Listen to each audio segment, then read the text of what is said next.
طریقے سے وہ برسر اقتدار آیا تھا اور یزید شراب خور تھا، تو ایسے شخص کو علامہ صاحب بالکل ٹھیک ہو گیا، یہ چیز تاریخ بار بار ثابت کر چکی ہے۔ اسی چیز کو آگے ہم لے کے چلتے ہیں علامہ گلزار نعیمی صاحب کے پاس۔ تو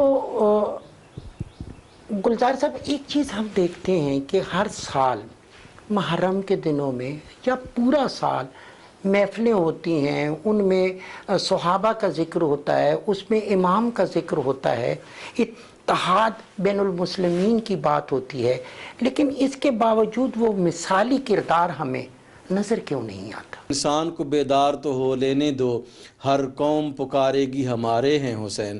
تو یہ مطلب یہ ہے کہ اب پوری دنیا میں یہ فکر جو ہے وہ خود بخود پروان چڑھ رہی ہے کہ یہ جو مارکہ کربلا تھا یہ حق و باطل کا مارکہ تھا، یہ رائٹ اینڈ رانگ کا جو ہے وہ یعنی مارکہ تھا، درست اور غلط کا جو ہے وہ مارکہ تھا، اور یعنی یہ اس کو ہم شکست اور یعنی ڈیفیٹ سے اور وکٹری سے ابو ہو کر ہم نے جو ہے نا وہ دیکھنا ہے کہ یہ شکست ہوئی کس کی ہوئی ہے، فتح جو ہے وہ کس کی ہوئی ہے۔ میں یہ سمجھتا ہوں کہ دنیا کو اس مارکہ کربلا کو اس حوالے سے دیکھنا چاہیے کہ اصول اور ضابطے اور اخلاق کس کے ساتھ کھڑا تھا۔ مارکہ کربلا نے جو ہے وہ حق و باطل کو الگ الگ کر کے ایک اتحاد کا پیغام، جب دیکھیں نا حضرت امام علی مقام یہ ارشاد فرماتے ہیں ارید ان آمر بالمعروف وانہی عن المنکر، کہ میرا مقصد جو ہے وہ میں کوئی شر کے لیے یا اپنے ضمیر کو خوش کرنے کے لیے یا شر اور فساد بپا کرنے کے لیے میں میدان کربلا میں نہیں آیا، بلکہ امر بالمعروف اور نہی عن المنکر کا جو ہے وہ فریضہ سر انجام دینے کے لیے آیا ہوں۔ کربلا کا میسیج جو تھا وہ ایک آفاقی میسیج تھا، اور اس کو اگر رضا بطول میں آپ کی طرف آؤں اور اسی بات کو آگے بڑھاؤں تو حق و صداقت کا جو میسیج ہے کربلا سے صدیوں سے دنیا اسے تسلیم کر چکی۔ اب دیکھنا یہ ہے کہ جب حضرت زینب سلام اللہ علیہ باقی لوگوں کو لے کے چلتے ہیں اور دربار میں آتے ہیں اور وہاں پہ ایک کویسچن ہوتا ہے کہ کون جیتا اور کون ہارا، تو ایک فکرہ ہے کہ اس کا فیصلہ تاریخ کرے گی۔ اس پہ نوجوان کس طرح سوچتے ہیں، اور آج کے نوجوان کو یہ میسیج ہم کیسے دیں گے کہ وہ جنگ حق نے جیتی؟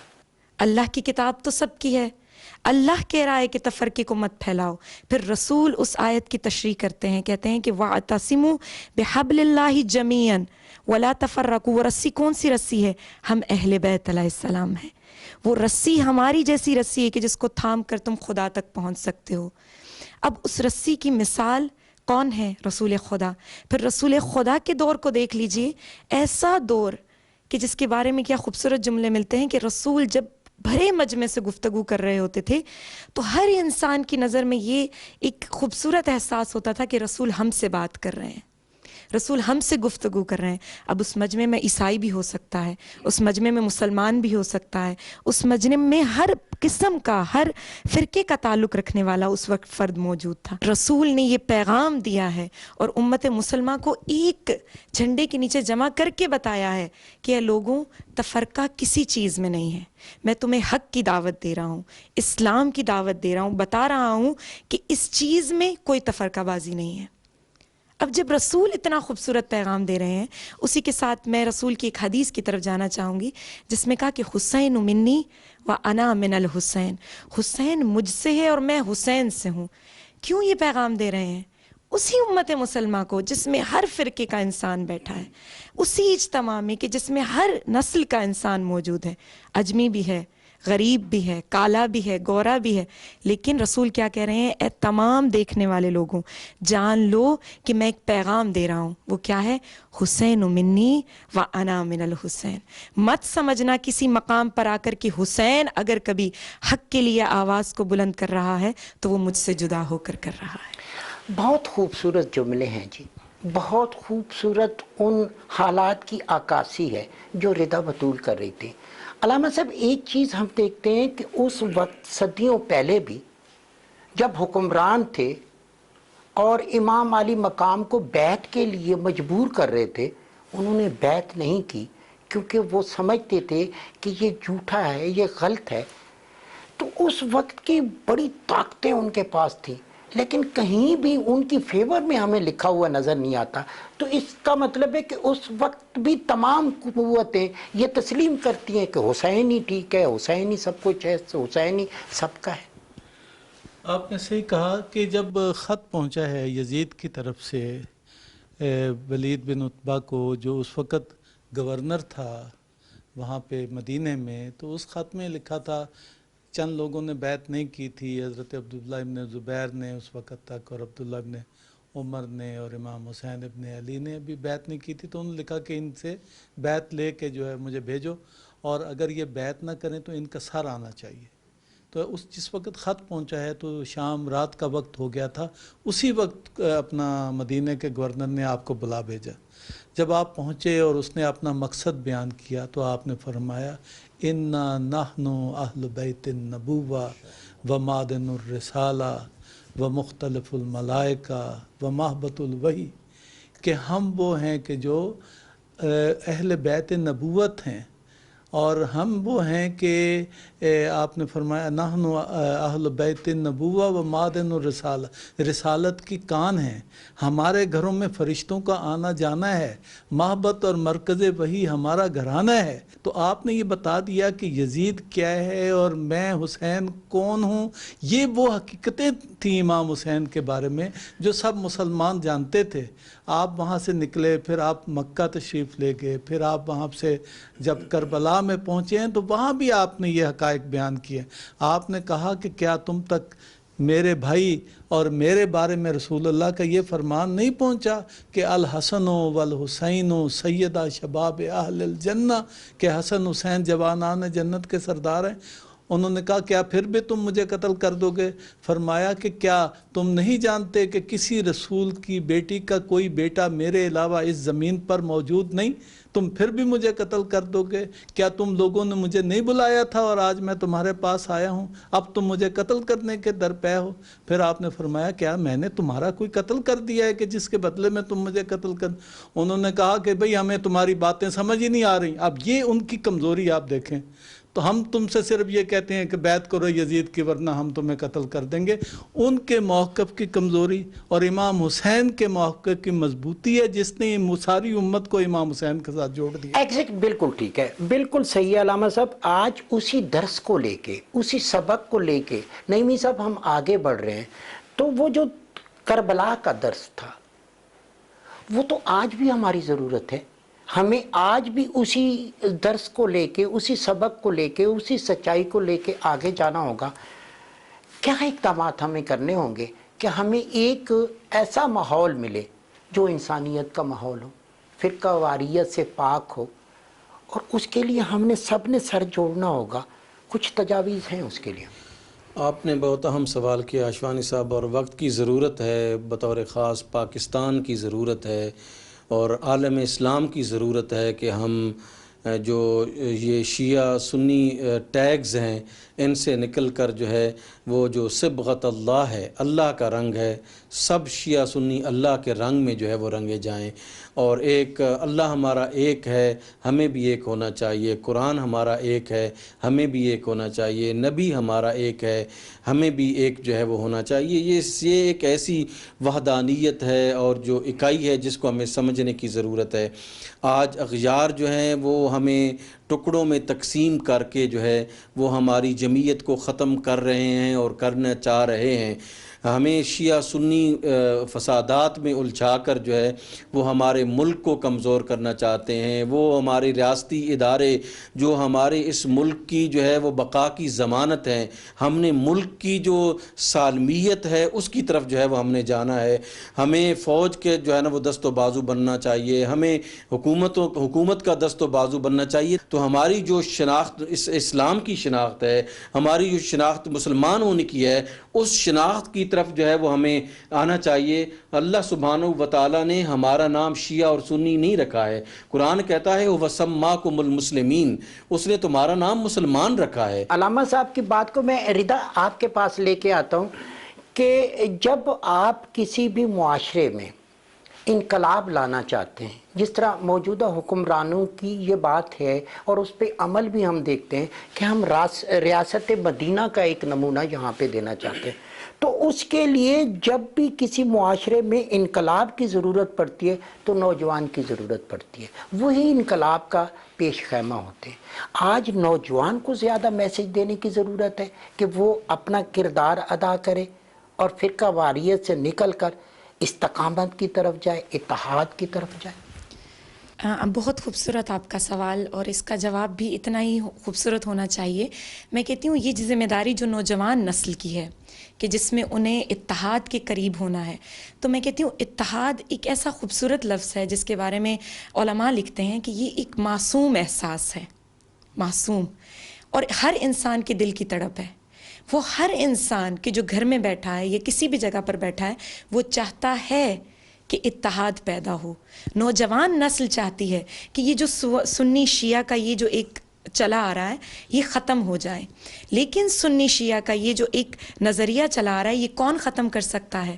ممبر پر بیٹھنے والے لوگ، ممبر پر بیٹھنے والے وہ علماء کرام کہ جو بتائیں کہ نوجوان نسل کو کہ بچوں جس فکر میں، جس اندھیروں کی گہرائیوں میں آپ لوگ اتر رہے ہیں وہ سچائی نہیں ہے۔ آج ہم ممبر سے بیٹھ کر خود سنی اور شیعہ کو جدا کر رہے ہیں۔ ہمیں بتانا ہے کہ حسین حق تھا، حضرت زینب اگر نکلی ہیں خواتین میں سے تو وہ یہ بتانے کے لیے نکلی ہیں کہ جناب سکینہ میرے ساتھ ہیں، علی اکبر جیسا جوان میرے ساتھ ہیں، امام محمد باقر جیسا میرا جوان میرے ساتھ ہے۔ یہ سب کیا بتا رہے ہیں؟ کہ یہ حق کی راہ ہے، حق کی راہ پر ہر عمر کا انسان آپ کو نظر آئے گا، ہر ایج لمٹ کے لوگ آپ کو نظر آئیں گے۔ ایک بہت خوبصورت واقعہ یہاں بیان کروں۔ کہا جاتا ہے کہ جب جناب علی اکبر کا سر نیزے پر تھا، میں وہ کشش بتانا چاہ رہی ہوں جو ابو لہب کو بھی سچائی کی طرف کھینچتی تھی، اتحاد کی طرف بھی لوگ کھنچتے ہیں، لیکن ہم علماء کی بدقسمتی ہے کہ ہم ان لوگوں کو اپنی طرف لا نہیں پا رہے، کیونکہ ہم نے انہیں تفرقہ باریت میں سے نکالا ہی نہیں ہے۔ اب سنیے گا، کہتے ہیں کہ جناب علی اکبر کا جب سر نیزے پر بلند تھا تو ایک خاتون آگ ہاتھ میں لے کر اور پتھر ہاتھ میں لے کر پھینک رہی تھی، تو ایک دم جب اس کی نظر سر علی اکبر پر پڑتی ہے تو وہ ایک دفعہ اپنے ہاتھ کو روک لیتی ہے، اس آگ کو بھی روک لیتی ہے اور دیکھ کر رونے لگتی ہے، گریہ کرنے لگتی ہے، اور کہتی ہے کہ میں سوچ یہ رہی ہوں اس سر علی اکبر کو دیکھ کر کہ کیا اس کی ماں بھی اس قافلے میں موجود ہے؟ تو اس وقت جناب فضہ کہتی ہیں کہ اے خاتون تو کیوں رک گئی، اپنے ظلم کو کیوں روک دیا؟ کہا میں کہہ رہی ہوں کہ اتنی معصوم شکلیں، اتنی حق کی صداقت پہ کر اجسام کیوں ایسے بے یار و مددگار آج کوفہ و دربار میں اور شام و کوفہ کے دربار میں ہیں؟ تو اس وقت جناب فضہ کہتی ہیں کہ اس کی والدہ یہاں پر موجود ہیں۔ اس وقت ام لیلہ سر کو اٹھا کر کہتی ہیں کہ ہم نے حق کا ساتھ دیا ہے، ہم نے حق کو نہیں چھوڑا، اور ہم حق کا ساتھ تب تک نہیں چھوڑیں گے جب تک یزید کا چہرہ دنیا والوں کے سامنے آیا نہیں ہو جاتا۔ یہ وہ تاریخ ہے کہ جو ہمیں نوجوان نسل کو بتانی ہے کہ کیا تھی حقیقت کربلا۔ حقیقت کربلا فقط اہل تشیع کے لیے نہیں ہے، ہر اس نوجوان نسل کے لیے ہے کہ جو چاہتا ہے کہ میں علی اکبر جیسا جوان بنوں، علی اصغر جیسی سیرت کو اپناؤں۔ بہت مشکل ہے بھری کربلا میں شش ماہ علی اصغر جیسے بچوں کو شہید کرنا۔ سبحان اللہ۔ علامہ صاحب یہ تو گفتگو جتنی بھی کرتے جائیں گے اس کے لیے تو وہ کہتے ہیں کہ سمندروں کی سیاہی ہو، اور پھر آپ کے پاس الفاظ وہ جو ایک جرت کی داستان ہے اور ایک سچائی کی داستان ہے، اس کو نہ ہم لکھ سکتے ہیں، لیکن ہم اعادہ کرتے ہیں۔ ہم ہر آنے والی نسل کو ہر سال ہم کیوں کرتے ہیں؟ تاکہ نئے لوگ جو آئیں ان تک یہ میسج پہنچے کہ سچ اور حق کا میسج کیا تھا۔ تو نوجوان کو جب ہم انقلاب کی طرف لے کے جائیں گے، اتحاد کی طرف لے کے جائیں گے، تو پھر بھی ممبر پہ ہمیں ایک سرپرست کی شکل میں، ایک قیادت کی شکل میں، ایک معتبر قیادت چاہیے ہوگی، تو اس میں بھی تو بڑے لوگوں کا، والدین کا ایک بڑا کردار ہوگا۔ کوئی شک نہیں جی، میرا خیال یہ ہے کہ امت مسلمہ کی قیادت سب سے بڑا نام تو خود پاک پیغمبر کا ہے۔ جو آدمی جتنا آپ کا اسوہ اختیار کرے اتنا وہ ہمیں محبوب ہے۔ ہمیں کیوں اہل بیت محبوب ہیں؟ کہ وہ نبی پاک کی سیرت میں ڈھلے ہوئے تھے۔ ہمیں کیوں صحابہ عزیز ہیں؟ اس لیے کہ وہ نبی پاک کی سنت کے پیکر بننے کی کوشش کرتے تھے۔ ہمیں کیوں یہ سارے اولیاء اچھے لگتے ہیں؟ اس لیے کہ نبی کا پیغام لے کے جو ہے وہ آئے۔ میرا یہ خیال ہے کہ ہمیں جس میں جتنی نبی پاک کی سیرت کی خوشبو آئے اتنا ہی ہمیں اسے اختیار کرنا چاہیے۔ یعنی قیادت کے لیے شرط نبی پاک کا اسوہ ہے، وہی ہمیں بچا سکتا ہے، وہی ہمیں ترقی کی طرف لے جا سکتا ہے، وہی ہمیں متحد کر سکتا ہے۔ قرآن اور نبی پاک کا نام یہ ہمیں جوڑ سکتا ہے۔ تو میرا یہ خیال ہے کہ آج بھی جو لوگ قرآن اور نبی پاک سے جڑے ہوئے ہیں، اور یہ ہستیاں اس لیے ہمیں عزیز ہیں کہ نبی پاک اور قرآن سے جڑی ہوئی، تو میرا یہ خیال ہے کہ ہم پاکستان بھی مضبوط ہو سکتا ہے، عالم اسلام بھی متحد، ہم کشمیر کی آزادی کا خواب بھی دیکھ سکتے ہیں، ہم فلسطین کی آزادی کا خواب بھی، کہ ہم نبی پاک کا راستہ اور قرآن کا راستہ۔ بالکل خوبصورت بات۔ علامہ صاحب، یہ جو ابھی ثاقب اکبر صاحب، ایک علم کا بڑا سمندر ہے، اکثر ہم ان کے پاس آتے ہیں، یہی میسیج ہم نے بھی علماء کی طرف سے بھی یہ سب کچھ ہمیں نظر آتا ہے۔ آج ہم نے اس عہد کو اب آگے لے کے جانا ہے، تو آپ کا میسیج؟ دیکھیے، میں یہ سمجھتا ہوں کہ آج کی جو کربلا ہے، اس کربلا میں ہم نے دیکھنا ہے کہ فتح و شکست کے جو مادی معیارات ہیں ان سے نکل کر جو ہے ان کے جو روحانی اور حقیقی معیارات ہیں ان کو ہم نے اپنانا ہوگا۔ ثاقب صاحب نے بہت خوبصورت بات کی ہے کہ ہمارا نقطہ اتحاد جو ہے وہ رسول اللہ صلی اللہ علیہ وآلہ وسلم کی ذات، آپ کے اخلاق حسنہ، آپ کی سیرت ہے۔ اسی کے ساتھ جب ہم جڑے رہیں گے تو میں یہ سمجھتا ہوں کہ ایک بڑی مضبوط رسی جو ہے وہ ہمارے ہاتھ میں آ جائے گی، اور اس پر ہم اس کے ساتھ جو ہے وہ وابستہ ہو کر اپنے آج کے چیلنجز کا جو ہے وہ مقابلہ کر سکتے ہیں۔ ریتا، آپ کا بھی میں چاہوں گا کہ آپ بھی یہ میسیج دیں، تاکہ آپ کا میسیج نوعمر بچوں کے لیے جن کو ضرورت ہے کہ درس کربلا ان کے پاس، اور نوجوانوں کے لیے آپ کیا کہیں گے؟ میں سب کو یہی پیغام دینا چاہوں گی کہ کلو یوم عاشورہ کلو ارزن کربلا۔